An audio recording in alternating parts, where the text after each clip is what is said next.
I stood in the center of my custom-built, $960,000 home. The living room was filled with the soft murmur of my colleagues, the clinking of crystal glasses, and the warm glow of recessed lighting. But all I could focus on was my mother, Sarah, smiling a cold, calculating smile. Beside her stood my older brother, Elijah, looking around my house like he was at an open house, mentally measuring the walls for his own furniture. "You're single, Matthew," my mother said, her voice dripping with that familiar, sickening entitlement. "Elijah has a family, 3 growing kids. It's only right you let them move into your spare bedrooms. You can stay in the master suite and manage the property for the family." My jaw clenched. A thick vein throbbed at my temple. After what they did to me 14 years ago, stripping me of everything and leaving me to rot in the winter streets, they dared to stand in my sanctuary and demand the keys. I didn't scream. I didn't throw a tantrum. I just looked at the massive smart TV screen mounted on the wall behind them. What happened next would destroy their perfect, fake facade forever. "Thank you for being here. Grab a warm glass of water, sit down, and listen to me tell the whole story. You see, to understand the sheer audacity of my mother's demand, you have to understand the kind of family I came from. We weren't destitute growing up, but we weren't wealthy either. We lived a solidly middle-class life in the suburbs of Boston. My parents had a messy divorce when I was young, largely over finances, leaving my mother with primary custody of Elijah and me. My dad, Robert, sort of faded into the background, paying child support but avoiding the toxic environment my mother cultivated. In our house, there was a clear hierarchy. Elijah was the golden child. He was handsome, athletic, and could do no wrong. I was the spare part. I was the quiet kid who liked computers and stayed out of the way. I accepted this dynamic early on. I never expected to be the favorite. I just wanted to survive until I was 18, go to college, and start my own life. I worked my fingers to the bone in high school. I got a part-time job at a hardware store the moment I turned 15. Every single paycheck, every birthday check from my grandparents, went straight into a college fund my dad had set up for me years ago.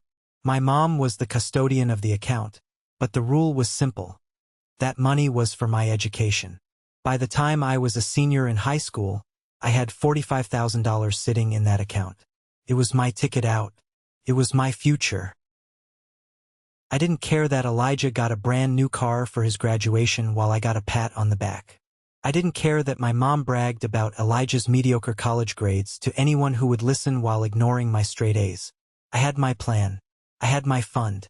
The housewarming party was supposed to be a celebration of how far I had come. My business partner, Carter, was there. My college mentor was there.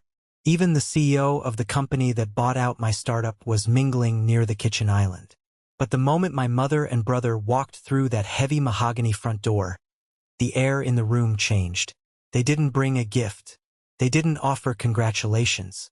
Chloe, Elijah's wife, immediately started complaining about the drive and how hard it was to find parking for their SUV. I watched them circulate through my home, their eyes wide with poorly concealed greed. They touched the marble countertops. They inspected the high-end appliances. They looked at my life not with pride, but with ravenous hunger.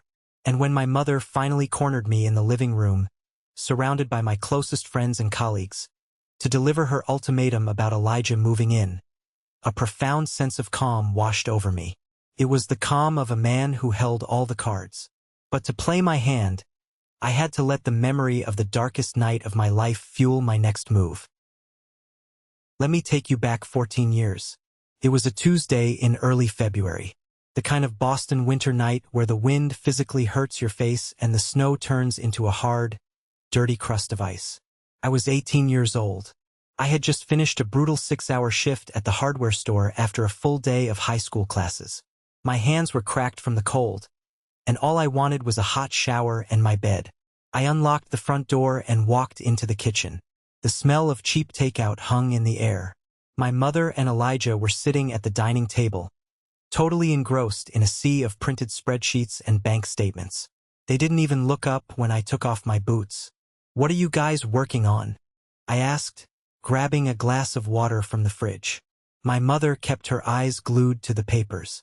Elijah and Chloe are buying a house, she said casually. With the baby coming, they need a proper place. A 3-bedroom in the suburbs.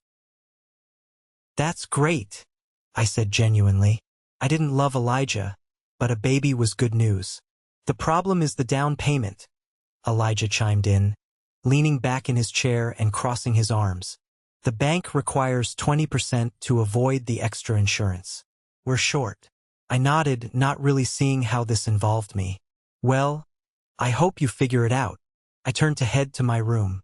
We already did, my mother said.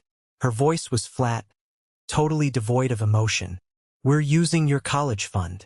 I froze in the hallway. The glass of water in my hand suddenly felt very heavy. I turned around slowly. Excuse me? My mother finally looked at me. Her expression was the same one she used when telling me we were out of milk. Your college fund, Matthew. There's $45,000 in there. It's exactly what your brother needs to close on the house. You're smart. You can go to a community college for a couple of years, get some loans, and figure it out. Family comes first. My brain short-circuited. I couldn't process the words.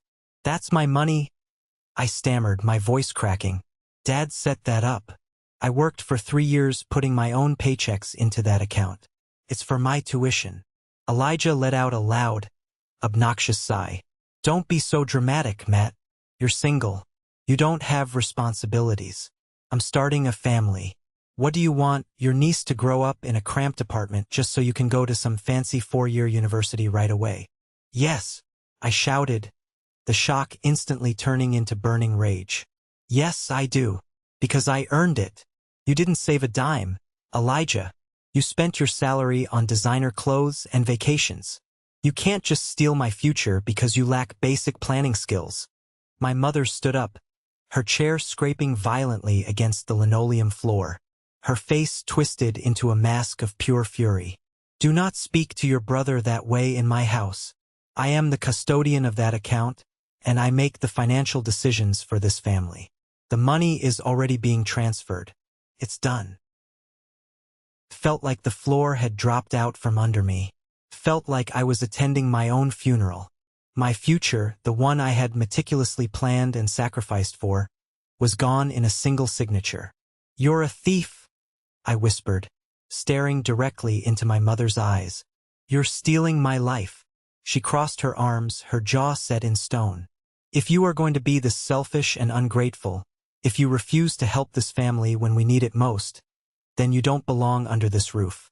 You have a choice, Matthew. Accept this with a smile or pack your bags and get out. You're 18. You're a legal adult.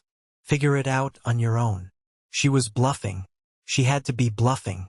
But as I looked at her, and then at Elijah who was smirking at his phone, I realized the horrifying truth.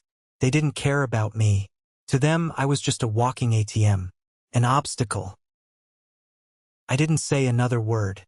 I walked into my small bedroom. I grabbed my beat-up duffel bag and shoved whatever I could fit inside. Jeans, sweaters, my laptop, my chargers, and my important documents. My hands were shaking so violently I could barely zip the bag. I slung it over my shoulder and walked back down the hallway. My mother watched me from the kitchen. She didn't move. She didn't say a word. She didn't try to stop me. Elijah didn't even look up from his screen. I opened the front door and stepped out into the freezing Boston night. The door clicked shut behind me, locking me out of my childhood forever. The first night was pure adrenaline. I drove my 15-year-old Honda Civic to a 24-hour Walmart parking lot on the edge of town. I parked under a bright street lamp, hoping the light would deter anyone from messing with the car. I reclined the driver's seat, pulled my winter coat up to my chin, and stared at the frost forming on the inside of the windshield. I didn't sleep. My mind was racing, trying to calculate how I was going to survive. When the sun came up, the adrenaline crashed, and reality set in. It was a brutal, bone-chilling reality. Have you ever tried sleeping in a car during a New England winter? The cold doesn't just surround you. It seeps into your bones. It settles in your joints. No matter how many layers you wear, you can never get warm. You wake up every hour, your body convulsing with shivers, forced to turn on the engine for 10 minutes just to run the heater, praying you don't run out of gas because gas means money, and money was something I no longer had. For 2 weeks, that parking lot was my home. My morning routine consisted of driving to a cheap local gym where I had a $10 a month membership. I would take the longest, hottest shower I could stand, trying to thaw my frozen limbs. I washed my one spare set of clothes in the gym sink and dried them under the hand dryer. I stared at myself in the mirror. My eyes were sunken, surrounded by dark purple circles. My skin was pale and dry. I looked like a ghost. I couldn't go back to high school. I couldn't focus on calculus when my stomach was cramping from hunger. I dropped out of my classes and immediately started looking for full-time work. I landed 2 under-the-table jobs. In the mornings, I scrubbed floors and cleaned toilets at a rundown diner. In the evenings, I mopped the aisles of a discount grocery store. I smelled constantly of cheap bleach and stale fry grease. I lived on discounted bread, peanut butter, and whatever leftover scraps the diner cook took pity on me and threw in a box at the end of my shift. Every penny I made went into a secret bank account I opened at a different branch, terrified my mother would somehow find a way to drain that, too. The physical pain of sleeping in the car was awful, but the mental isolation was worse. I watched people walking out of the grocery store, laughing with their families, carrying bags full of fresh vegetables and warm meals. They would look at me, the kid in the dirty jacket mopping the floor, and look away quickly, uncomfortable with the reality of poverty. I realized then how invisible you become when you fall through the cracks. My phone never rang. Not once. My mother never sent a text asking if I was alive. Elijah never called to see if I was freezing to death. I was completely, utterly abandoned. There were nights when the cold was so unbearable I cried until my tears froze on my cheeks. There were moments when the exhaustion was so heavy I considered driving back to that house, getting on my knees, and begging my mother to let me sleep in the hallway. But every time that weakness crept in, I remembered the smirk on Elijah's face. I remembered my mother's cold, dead eyes as she told me she stole my future. I gripped the steering wheel of my freezing car, my knuckles turning white, and made a vow. I would never, ever let anyone step on me again. I would survive this. I would build a life so strong, so untouchable, that they would never be able to reach me. The pain turned into a hard, cold knot in my chest. It was no longer sadness. It was pure, unadulterated drive. I was going to win even if it killed me. The breaking point came in my 3rd week of homelessness. I had managed to get a library card and was spending my afternoons in the university library downtown. It was warm, it was safe, and it had free internet. I was trying to teach myself basic programming from online tutorials. Figuring tech was my only realistic way out of minimum wage hell. One Thursday afternoon, the lack of sleep and the malnutrition finally caught up with me. I was reading a chapter on Python when the words blurred. My head dropped to the desk, and I passed out completely. I woke up to a gentle hand on my shoulder. I flinched, instinctively pulling away, expecting a security guard to kick me out. Instead, I saw a man in his late 50s with kind eyes and a messy tweed jacket. It was Professor Jonathan, a senior computer science lecturer at the university. He had seen me in the library every day for a week. "Son," he said softly, looking at my frayed cuffs and the dark bags under my eyes, "when was the last time you slept in a bed?" I tried to lie. I tried to say I was just studying hard for exams. But the exhaustion stripped away my pride. I broke down. I told him everything. I told him about the college fund, the car, the cold, the hunger. He didn't pity me. He didn't offer empty platitudes. He just packed up my laptop, looked me in the eye, and said, "You're coming home with me." Professor Jonathan and his wife lived in a modest house near the campus. They set me up in their guest room. I will never forget the feeling of those clean cotton sheets. I slept for 14 hours straight. When I woke up, there was a hot bowl of chicken soup waiting for me on the kitchen counter. For the first time in almost a month, I felt safe. Jonathan became the father figure I never had. He saw my aptitude for coding and started bringing me university textbooks. He let me sit in the back of his lectures. He told me, Matthew, your family might have stolen your money, but they can't steal your brain. You have a gift. Don't let their toxicity extinguish your fire. With a stable roof over my head, I finally had the mental bandwidth to plan. I got my GED. Jonathan helped me navigate the complex world of financial aid.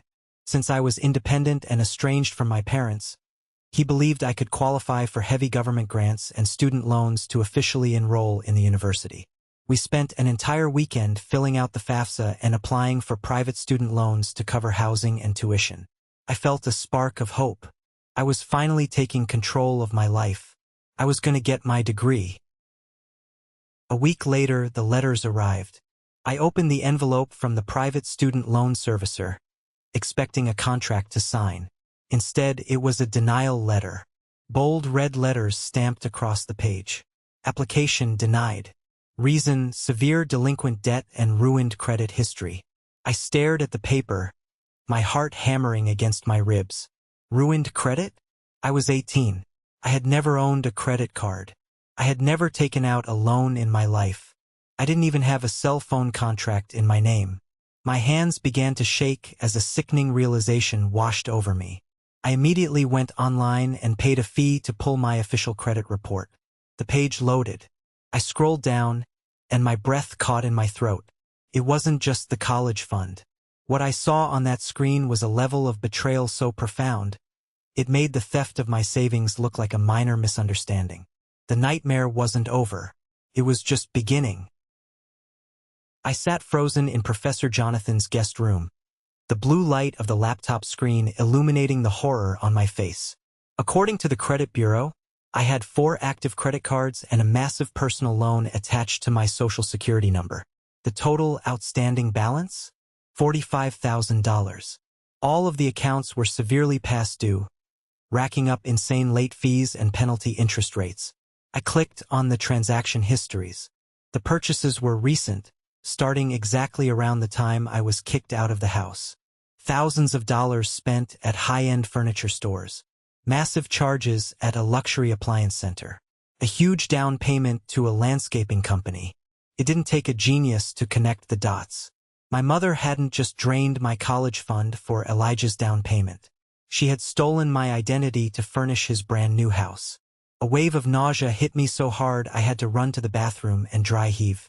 It was a fatal stab from flesh and blood.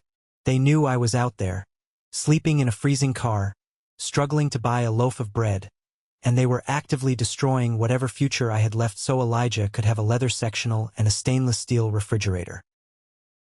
I didn't cry. The sadness was completely burned away, replaced by a cold, calculating fury. I printed out every single page of that credit report. I put on my coat and walked 3 miles in the snow straight to the local police precinct. I sat in a sterile interrogation room across from a guy named Detective Hayes. I laid out the paperwork. I gave him my mother's address, Elijah's address, and a sworn statement. Hayes took one look at the documents, looked at my young, exhausted face, and sighed. Identity theft by a parent. Unfortunately, kid, I see this more often than you'd think. We have enough to arrest her by tomorrow morning. It's a felony. Hearing those words out loud, felony arrest, made everything real. If I pressed charges, my mother would go to prison. Elijah would be implicated as an accessory. Their lives would be ruined. A part of me, the angry, wounded kid, wanted to watch the police kick their door down. But then the logic kicked in.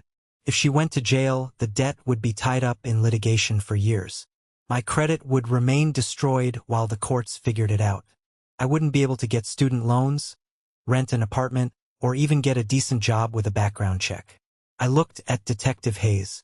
I want a deal, I said, my voice eerily steady. I won't press criminal charges right now. I will take responsibility for the debt and pay it off myself. Hayes frowned. Son, that's 45 grand. You're 18. You shouldn't do that. I know, I replied, but I need my credit cleared eventually, and I need this over with. I will pay it. But in exchange, I want this entire file, the fraud, the forged signatures, the IP addresses used to open the accounts, documented permanently in police records. and I want an ironclad restraining order against my mother and my brother. They cannot contact me, approach me, or use my name ever again." Hayes saw the sheer determination in my eyes. He nodded slowly. "I can make that happen, but you're taking a massive burden on your shoulders." I walked out of that police station with a mountain of debt that wasn't mine, but I also walked out with a weapon, a permanent legal record of their crimes. I knew, deep in my gut, that the day would come when I would need it. The next 4 years were a blur of sleep deprivation, caffeine, and relentless grinding. I was officially a full-time university student, thanks to Professor Jonathan helping me secure emergency grants, but my real life was defined by the debt. $45,000 at high interest. It was a monster that breathed down my neck every single day. I worked 3 jobs while taking a full course load in computer science. I did freelance coding for pennies at night, managed a campus coffee shop at dawn, and fixed broken laptops for students on the weekends. I didn't go to parties. I didn't date. I barely existed outside of work and school. Every extra dollar went straight to the credit card companies to pay off Elijah's luxury furniture. But my mother, the ghost of manipulation, wasn't done trying to ruin me. During my sophomore year, I went to file my taxes. I was expecting a small refund, desperately needed money to fix my overheating laptop. But the IRS rejected my electronic return. The reason? Someone had already claimed me as a dependent. I knew exactly who it was. My mother was trying to claim me on her taxes to get a larger refund for herself, essentially telling the government she was financially supporting me while I was starving and paying off her fraudulent debt. It was the ultimate slap in the face. I didn't call her to argue. I didn't yell. I went to the university's free legal clinic.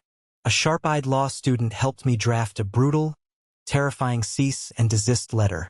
We threatened her with IRS fraud investigators, citing the existing police reports regarding the identity theft. We sent it via certified mail, so she had to sign for it. I never heard a word back from her, but the tax issue was magically resolved 2 days later. That was the last time I ever dealt with her indirectly. The wall between us was now made of concrete and legal threats. It was during this dark, exhausting period that I met Carter. Carter was another computer science major, brilliant but chaotic. He came from a poor family too, always stressing about paying rent and buying textbooks. We bonded over cheap ramen noodles and late-night coding sessions in the library. One night at 3 a.m., as we were both staring at our miserable bank account balances on our phones, Carter slammed his hand on the table. "Man, these banking apps are built for rich people. They show you your investments and your portfolio. I don't need a portfolio. I need an app that tells me if I buy this coffee, I won't make rent on Tuesday." It was a light bulb moment. The frustration, the poverty, the constant anxiety about money, we could weaponize it. We decided to build a financial management app designed specifically for broke college students and people living paycheck to paycheck. An app that analyzed microspending, predicted overdrafts, and gamified saving pennies. We called it Senior Building. Sen became my obsession. It was my way of taking control of the financial trauma my family had inflicted on me. While other students were at football games, Carter and I were locked in a basement lab writing thousands of lines of code. I poured all my anger, my hypervigilance about money, and my technical skills into the architecture of that app. I was exhausted, stressed, and still drowning in my family's debt. But for the first time in my life, I felt like I was building a ladder out of the mud. The launch of Sen was slow at first. We pushed it out to the university network, hoping maybe a few hundred students would download it. But the algorithm I wrote to predict budget shortfalls was incredibly accurate. Students loved it. Word of mouth spread. By the time Carter and I graduated, Sen had 50,000 active users across a dozen universities. We didn't take corporate jobs.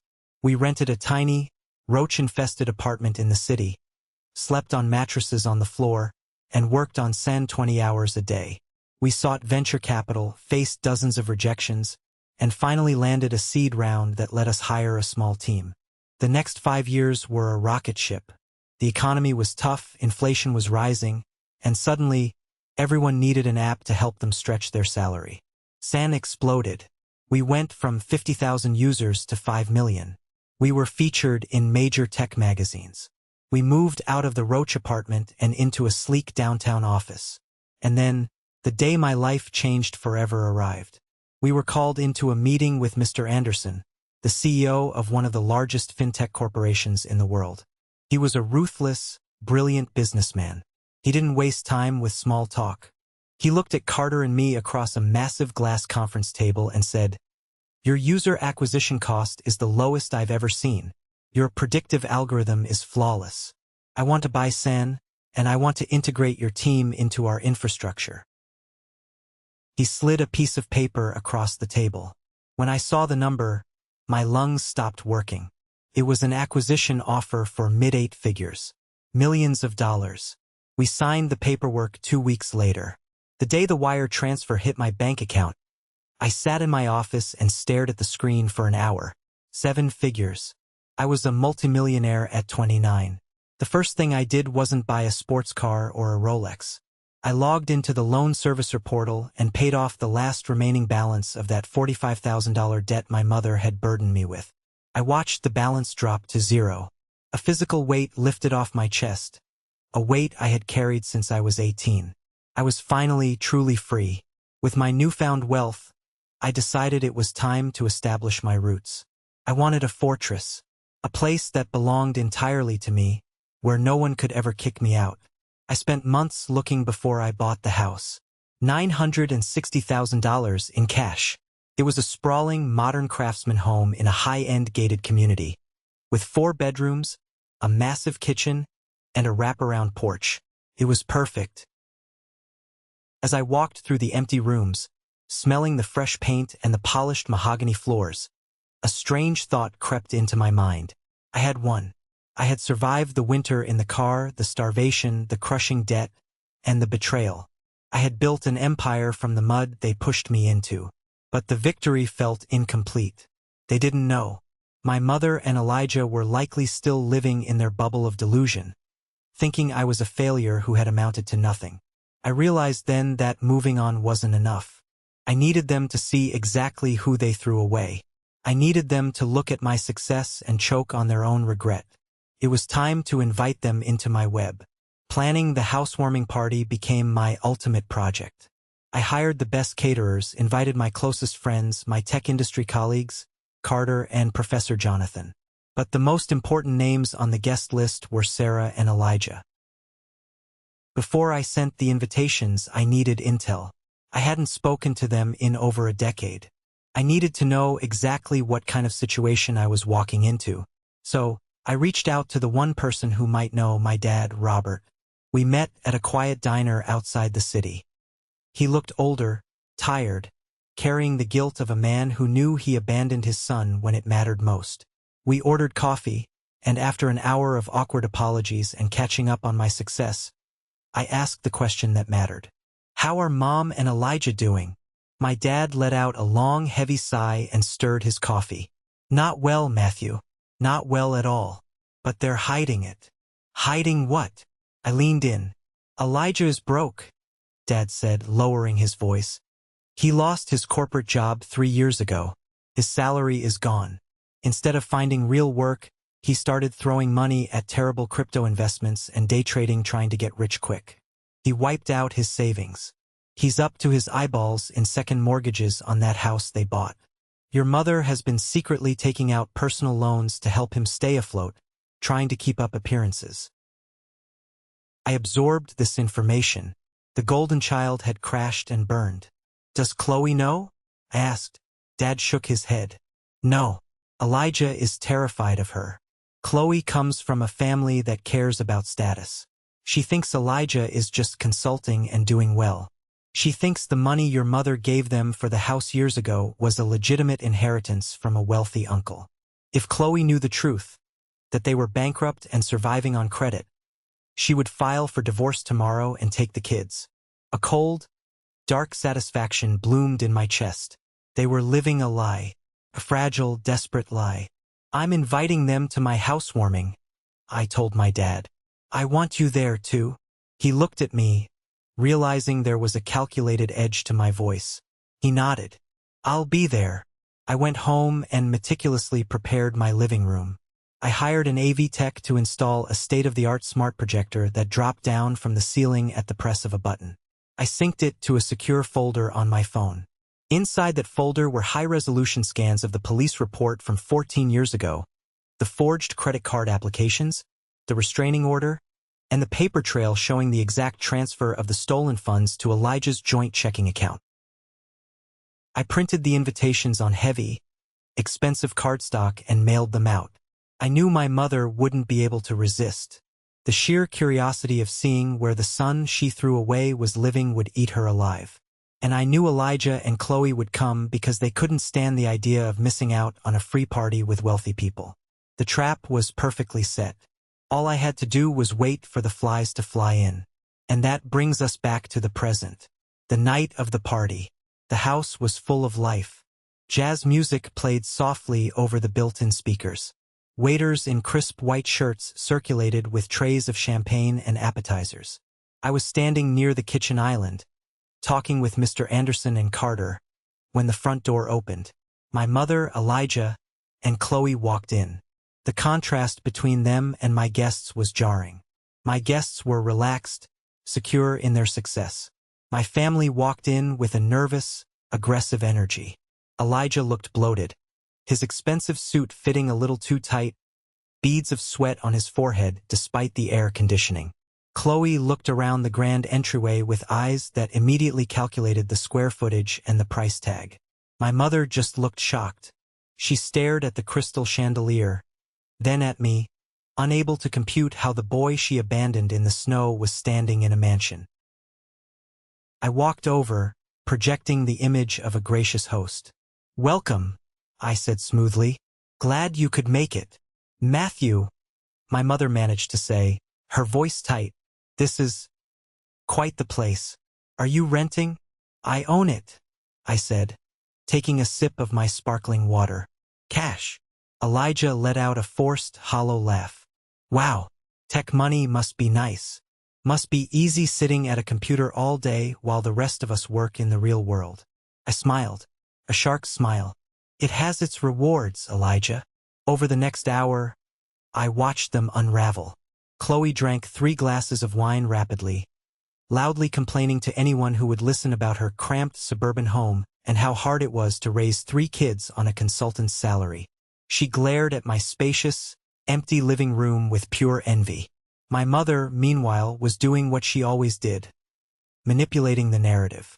She pulled me aside, trying to act like a proud parent in front of my CEO, Mr. Anderson. "You know, Matthew always had a good head on his shoulders. I pushed him hard when he was young. Sometimes tough love is the only way to build character." I felt my blood run cold, but I kept my smile locked in place. Tough love. That's one word for it. Eventually, the crowd naturally gravitated toward the center of the massive living room for a toast. I raised my glass to thank my friends, Carter, and Professor Jonathan for their unwavering support. As the applause died down, my mother stepped forward, placing herself right in the center of the room. She cleared her throat loudly. "If I may," she announced, her voice echoing off the high ceilings. The room went silent. She looked at me, then at Elijah, projecting the image of a matriarch making a grand decree. "Seeing Matthew's beautiful home today has made me realize how important family is," she began, her tone falsely sweet. "And seeing all this empty space, well, it just doesn't make sense. Matthew is a single man. He works all the time. But Elijah and Chloe have 3 beautiful children who need room to grow. They are struggling for space." She turned directly to me, dropping the sweet act, her eyes turning hard and commanding. "Matthew, it's time you stepped up for your family. We've decided it would be best for everyone if Elijah, Chloe, and the kids moved into the 3 spare bedrooms here. You can stay in the master suite. Elijah can manage the property for you. It's the least you can do after everything this family has sacrificed for you." The silence in the room was absolute. You could hear a pin drop. Mr. Anderson looked horrified. Carter's face turned red with anger. My dad, standing near the back, covered his face with his hand. Chloe stood next to Elijah, looking incredibly smug, crossing her arms as if the keys were already handed to her. Elijah puffed out his chest, waiting for me to bow my head and obey, just like I did when I was a kid. I stood there, looking at the three of them. 14 years of pain, of cold nights, of starvation, of crushing debt, all crystallized into this single moment. They really thought they still owned me. They really thought I was still that terrified 18-year-old boy. I didn't yell. I didn't get angry. I let out a low, genuine chuckle. "Move in," I asked softly, the sound carrying perfectly in the silent room. I reached into my pocket and pulled out the small black remote for the smart home system. "Mother?" I said, my voice dropping an octave, turning ice cold. "I think there's a few things Chloe needs to see before she packs her bags." I pressed the button. The lights in the living room dimmed instantly, and with a mechanical hum, the massive projector screen dropped down from the ceiling right behind them. The trap had snapped shut. The projector screen unrolled with a quiet, mechanical whir, casting a bright, harsh light over the living room. Every single eye in the room darted from my mother's demanding face to the massive display. I had synced my phone to the system. With a single swipe of my thumb, the first document filled the screen. It was a high-resolution scan of a police report. The header clearly showed the logo of the Boston Police Department, dated 14 years ago. My mother's face instantly lost all its color. The smug, commanding matriarch vanished, replaced by a pale, trembling woman who suddenly realized she had walked into a minefield. Elijah took a step back, bumping into the edge of the couch, his eyes wide with panic. "What is this?" Chloe asked, her voice sharp, squinting at the screen. She didn't understand yet. She was still operating under the delusion that she was married to a successful consultant who came from a respectable family.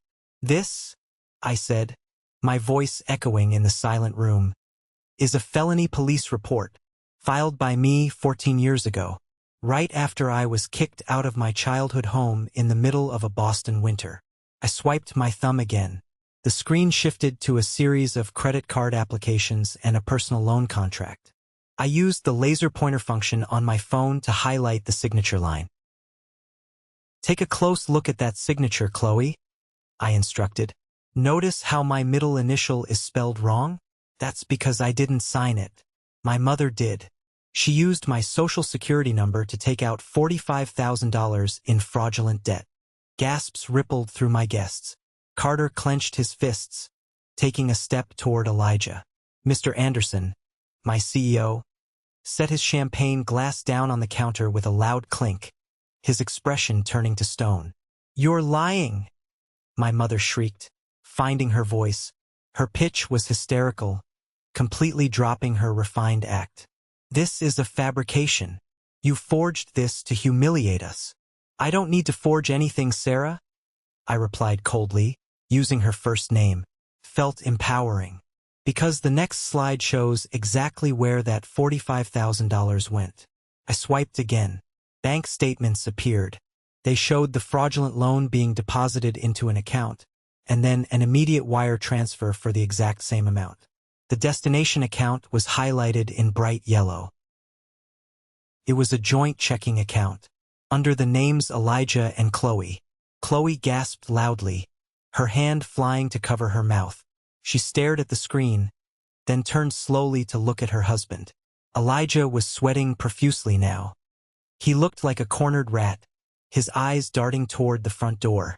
"Elijah," Chloe whispered, her voice trembling. "That date, that amount, that's the exact amount of our down payment for our first house. You told me that money was an inheritance. You said your wealthy uncle passed away and left it to you." The word inheritance hung in the air like a bad joke. "It was a gift," Elijah stammered, holding his hands up defensively. "Mom gave it to us as a gift. I didn't know where she got it." "You knew exactly where she got it?" I snapped, my voice cutting through his lies like a knife. "You sat at the kitchen table and watched her tell me she drained my college fund. And when that wasn't enough to cover your luxury furniture, You watched her steal my identity. You built your entire life on my back while I slept in a freezing car and starved. The room was electric with tension. Professor Jonathan stood beside my dad, both of them looking at my mother with absolute disgust. My dad's face was red with shame and anger.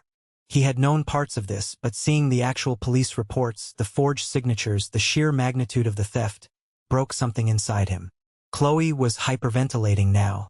She was a woman who cared deeply about appearances, about doing things right. The realization that her beautiful suburban home, the foundation of her marriage, was bought with stolen money from an abused teenager was tearing her apart in real time. "You let me believe we earned that," Chloe cried, tears spilling over her mascara. "You let me sit here tonight and demand his house. Oh my God, Elijah, you're a criminal. You are both criminals." I swiped one last time. The final document was the permanent restraining order. I spent the next 4 years of my life working 3 jobs, living on ramen, to pay off that debt so she wouldn't go to federal prison. I addressed the room, but my eyes were locked on my mother. I bought my freedom. I built my company. I earned my salary, every single penny of it. You have no power here. You have no claim here. This house is mine. My mother was backed into a corner, completely exposed in front of incredibly powerful, successful people. Her entire narrative of being the selfless, tough-love parent was shattered into a million pieces. But narcissists don't apologize when they are caught. They double down. "I did what I had to do for this family," she screamed, pointing a shaking finger at me. "Elijah needed a house. He had a baby on the way. You were just a kid, you had time to figure things out. A mother has to make hard choices. You should be thanking me. If I hadn't pushed you out, you would have never worked hard enough to get this house. I made you who you are." The sheer audacity of her statement sent a physical shockwave through the room. She was actually trying to take credit for my success. Before I could even formulate a response to that level of delusion, a voice boomed from the back of the room. "Shut your mouth, Sarah." It was my dad. Robert pushed his way to the front of the crowd. I had never seen him look so furious. He had spent his whole life avoiding conflict with her, taking the easy way out. But not tonight. "Don't you dare try to take credit for Matthew's brilliance," my dad yelled, pointing right back at her. "You didn't make him. You tried to break him. You stole the college fund I set up for him. You committed fraud. You are a toxic, abusive woman. And the only reason Matthew survived is because he is twice the man Elijah will ever be." My mother physically recoiled. Having her ex-husband dress her down in front of a crowd of tech millionaires was the ultimate humiliation. She looked at Elijah for support, but Elijah was too busy trying to deal with his wife. Chloe was vibrating with rage. She shoved Elijah hard in the chest. "Don't touch me," she hissed as he tried to grab her arm. "Do you have any idea what you've done? You made me look like an absolute fool. You brought me into this man's home to try and steal from him again." "Chloe, honey, please, we can talk about this at home," Elijah begged, his voice cracking. He looked pathetic. The golden child was tarnished beyond repair. "There is no home, Elijah," Chloe spat. "Our home is built on a felony. You lied to me about the inheritance. What else have you lied about? Is there even a consulting job? Are we even paying the mortgage?" Elijah flinched, and that tiny micro-expression was all Chloe needed to see. Her eyes widened in pure horror as she realized her entire financial stability was a mirage. "I want a divorce," Chloe said. The word dropped like an anvil. "I am calling a lawyer first thing tomorrow morning. I am taking the kids, and I am leaving." "You can't do that," my mother intervened, grabbing Chloe's shoulder. "We are family. We stick together." Chloe ripped her shoulder away from my mother's grasp. "Do not touch me. You are a monster. You stole from your own child. If you can do that to him, God knows what you would do to my children." She turned to me. Her face was flushed, tears streaming down her cheeks. "Matthew, I am so sorry. I didn't know. I swear to you I didn't know. If I had known, I would have never." "I know, Chloe," I said gently. My anger wasn't directed at her. She was collateral damage in my mother's sick game. Take your kids. Go home. Protect them. She nodded frantically, grabbed her purse from the entryway table, and stormed out the front door. We could hear the loud beep of her unlocking her SUV, followed by the screeching of tires as she sped out of the driveway, leaving her husband stranded. Elijah stood frozen, watching the door close. He had just lost his wife, his kids, and his facade of success in the span of 10 minutes. He turned to me, his face twisted in a mixture of hatred and despair. "Are you happy now?" he yelled, tears of self-pity welling up. "You ruined my life. You destroyed my family over some old money." Carter, who had been boiling with rage this entire time, finally stepped in. He walked right up to Elijah, chest to chest. Carter is a big guy, and he looked ready to tear my brother apart. "He didn't ruin your life," Carter growled, his voice dangerously low. "You ruined it the second you decided to be a parasite. Now, you and your mother are going to turn around and walk out that door before I throw you through the front window." Professor Jonathan walked over to join Carter, forming a human barricade between my toxic family and the rest of my guests. Mr. Anderson pulled out his phone, casually mentioning he had the security gate guards on speed dial if there was a problem. My mother looked around the room. She was looking for a single sympathetic face, a single person who would buy into her victim routine. But she found nothing except cold, hard disgust. She realized, finally, that her power was completely gone. She couldn't manipulate these people. She couldn't intimidate me. She straightened her cheap jacket, lifted her chin in a pathetic attempt to maintain her dignity, and glared at me. "You are a bitter, ungrateful child," she hissed. "You are dead to me." "The feeling is completely mutual," I replied, my voice calm. "Don't ever contact me again. If you show up here, I will have you arrested for trespassing. And if you try to pull any financial stunts, I still have every piece of evidence from 14 years ago. The statute of limitations might be complicated, but I have enough money to tie you up in civil court until the day you die." She didn't say another word. She grabbed Elijah by the arm and practically dragged him out the front door. They walked out into the warm summer night, two miserable, broken people who had finally faced the consequences of their actions. The heavy mahogany door clicked shut behind them. The silence in the living room was deafening. My heart was pounding so hard I could hear it in my ears. I pressed a button on the remote, and the projector screen rolled back up into the ceiling, hiding the evidence of my painful past. Mr. Anderson was the first to speak. He walked over, picked up his champagne glass, and clapped me firmly on the shoulder. "Matthew, I always knew you were a tough negotiator in the boardroom. Now I know why. You're a survivor. Good for you for taking out the trash." The tension in the room finally broke. Carter gave me a massive bear hug, nearly lifting me off the floor. Professor Jonathan just smiled, a sad but proud smile, and squeezed my arm. The caterers quickly moved in to refill drinks and clear plates. The party resumed, but the atmosphere had changed. It wasn't just a housewarming anymore. It was a celebration of liberation. Later that night, after the last guest had left and the caterers had packed up their vans, I stood alone in my kitchen. I grabbed a broom and swept up a wine glass that had shattered during the commotion. As I dumped the broken glass into the trash, I realized I was crying. They weren't tears of sadness. They were tears of pure, unadulterated relief. It felt like I had been carrying a massive, cancerous tumor in my chest for 14 years, and a surgeon had finally cut it out. I could breathe. I was safe.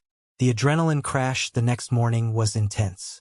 I woke up in my massive master bedroom, staring at the ceiling, feeling a strange emptiness. The battle was over. I had won. But winning against your own blood leaves a complicated residue on your soul. I knew I couldn't navigate the fallout alone, so I booked an emergency session with Dr. Blake, my therapist.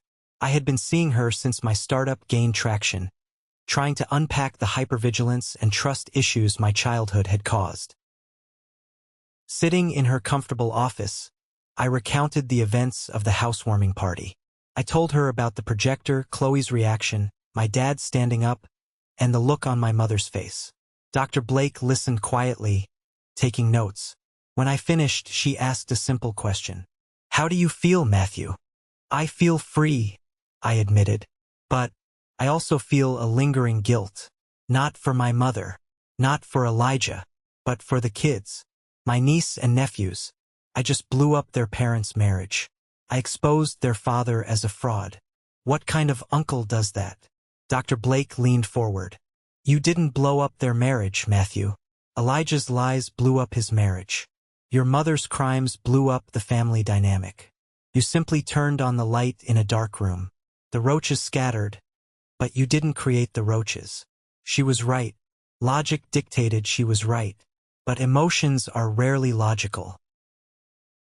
"Those kids are going to suffer because Elijah is incompetent," I said, rubbing my temples.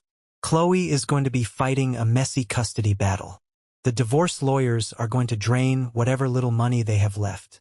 It feels like a funeral for those kids' childhoods." "So, what is your boundary?" Dr. Blake asked. "You have wealth. You have power. You want to help the children, but you cannot enable the parents. How do you structure that?" That session shifted my entire perspective. I realized my responsibility wasn't to save Elijah or fix my mother. My responsibility was to break the generational curse. I had to ensure that Gabriel, Caleb, and little Lily never had to sleep in a freezing car because their parents stole their future. I left Dr. Blake's office with a clear plan. I wasn't going to be the distant, vengeful uncle. I was going to be the safety net those kids deserved. But I would do it on my terms, with ironclad legal protection. I immediately called my corporate lawyer and set up a meeting for the following week. I had trusts to build. 6 months passed. The dust from the housewarming party settled, but the legal and financial wreckage left in Elijah's wake was spectacular. Through my dad, I kept tabs on the situation. Chloe filed for divorce immediately. During the discovery phase of the legal proceedings, the ugly truth about Elijah's finances was dragged out into the daylight. He hadn't just lost his corporate job, he had been fired for gross incompetence. He had spent the last 3 years funneling credit card cash advances into shady crypto schemes trying to hit the jackpot. Their beautiful suburban home, the one bought with my stolen college fund, was heavily leveraged with a second mortgage and a HELOC loan. The bank foreclosed on it. Elijah was forced to declare total bankruptcy. He was stripped of his assets, his pride, and his family. Chloe won primary physical custody of the kids, citing Elijah's financial instability and gambling-like behavior. With no job, no wife, and no home, the golden child had nowhere else to go. Elijah had to pack his cheap suitcases and move back into my mother's cramped, aging apartment. It was poetic justice. 2 narcissists, stripped of their money and their audience, locked in a tiny box together. According to my dad, they were completely miserable. Without me to serve as the scapegoat, they turned on each other. My mother blamed Elijah for being a failure and losing his wealthy wife. Elijah blamed my mother for coddling him and giving him bad financial advice. Their apartment became a war zone of screaming matches and bitter resentments. One rainy Tuesday afternoon, my phone buzzed. It was an unknown number. I answered it cautiously. "Matthew?" It was my mother. Her voice sounded thin, raspy, and desperate. The commanding tone she had wielded my entire life was completely gone. "How did you get this number?" I asked, keeping my voice flat. "Your dad gave it to me. Please, Matthew, don't hang up," she begged. "Things are really bad here. Elijah can't find work. His bankruptcy ruined his background checks. We are drowning in legal fees from the divorce. The landlord is threatening to evict us because we are 2 months behind on rent. Please, you have so much. Just a small loan. $10,000. Just to keep a roof over our heads." I sat in my home office, looking out the large bay window at my manicured lawn. 14 years ago, I was sleeping in a Walmart parking lot, scraping ice off my windshield, starving, while she bought luxury leather sofas with my stolen identity. "Alone," I repeated, a cold smile touching my lips. Like the personal loan you took out in my name when I was 18? I was desperate back then, she cried. I made a mistake. Please, you're my son. You can't let your mother become homeless. I survived being homeless, I said quietly. It builds character. You told me that yourself. Consider this some tough love. Matthew, please, I'll do anything. You already spent my college fund, Sarah, I said, my voice hardening into steel. I don't owe you a dime. Never call this number again. I hung up the phone and immediately blocked the number. I felt a brief flutter in my chest, a phantom pang of guilt conditioned by years of abuse. But it vanished as quickly as it came. They were facing the consequences of a lifetime of terrible choices. I refused to be their life raft. While I cut my mother and brother out of my life completely, I made a very different choice regarding Chloe and the kids. A few weeks after the divorce was finalized, I invited Chloe out for coffee. She looked exhausted, carrying the heavy burden of single motherhood and financial rebuilding. But her eyes were clearer. She was free from the lies.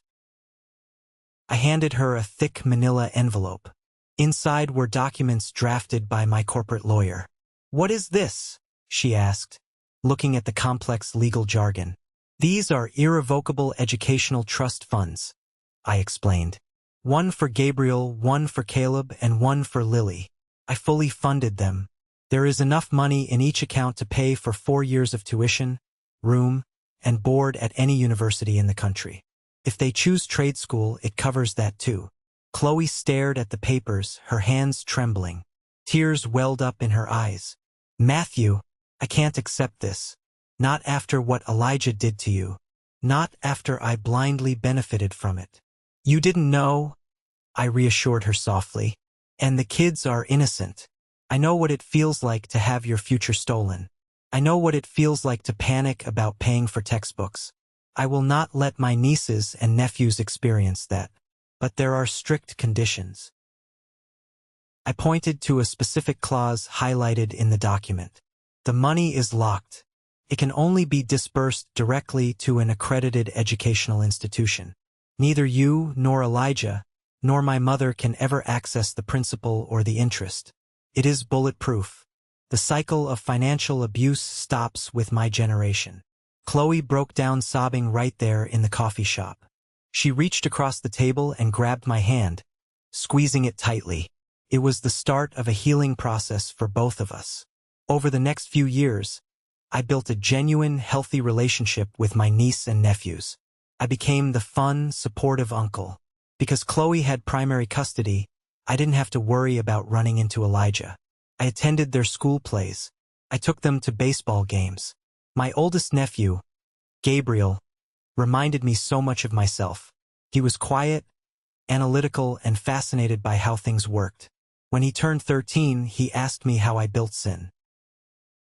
I bought him a high-end laptop and started coming over on Sunday afternoons to teach him basic Python. We would sit on the massive wraparound porch of my house, the sun warming the wooden floorboards, typing lines of code.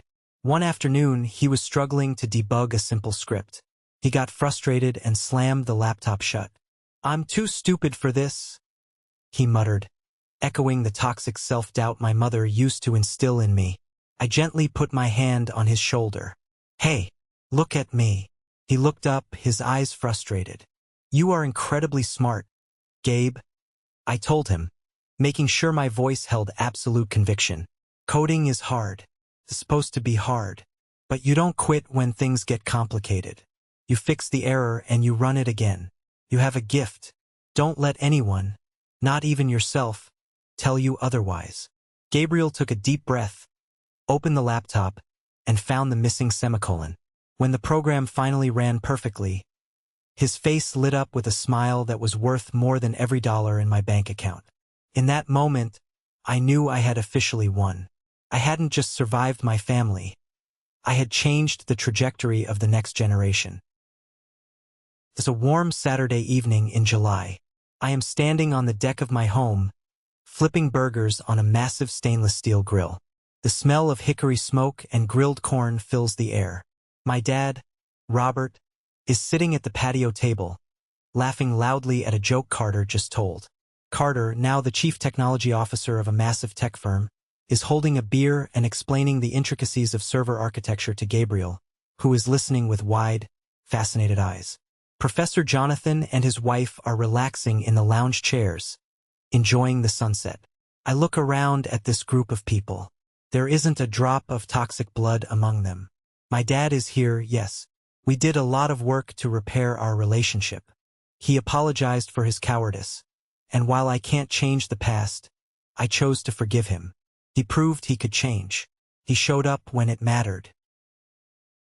But looking at Professor Jonathan, who took me in when I was a freezing, starving kid.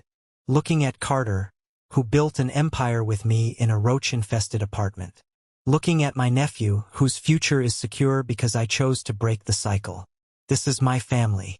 I learned the hard way that blood is just a biological accident. It doesn't guarantee love, respect, or loyalty. Family isn't something you are automatically born into. It is something you build, piece by piece, through shared struggles, mutual respect, and unwavering support. 14 years ago, I drove away from my childhood home with nothing but a duffel bag and a broken heart. They tried to bury me under debt and manipulation. They tried to sacrifice my future to fund their fake, hollow lives. But they didn't realize they were just burying a seed. I grew in the dark. I built a fortress they could never breach. And when the time came, I didn't just protect myself. I set the record straight and protected the innocent kids caught in their web. I am 32 years old. I am at peace. And my house, my real home, is finally full of light.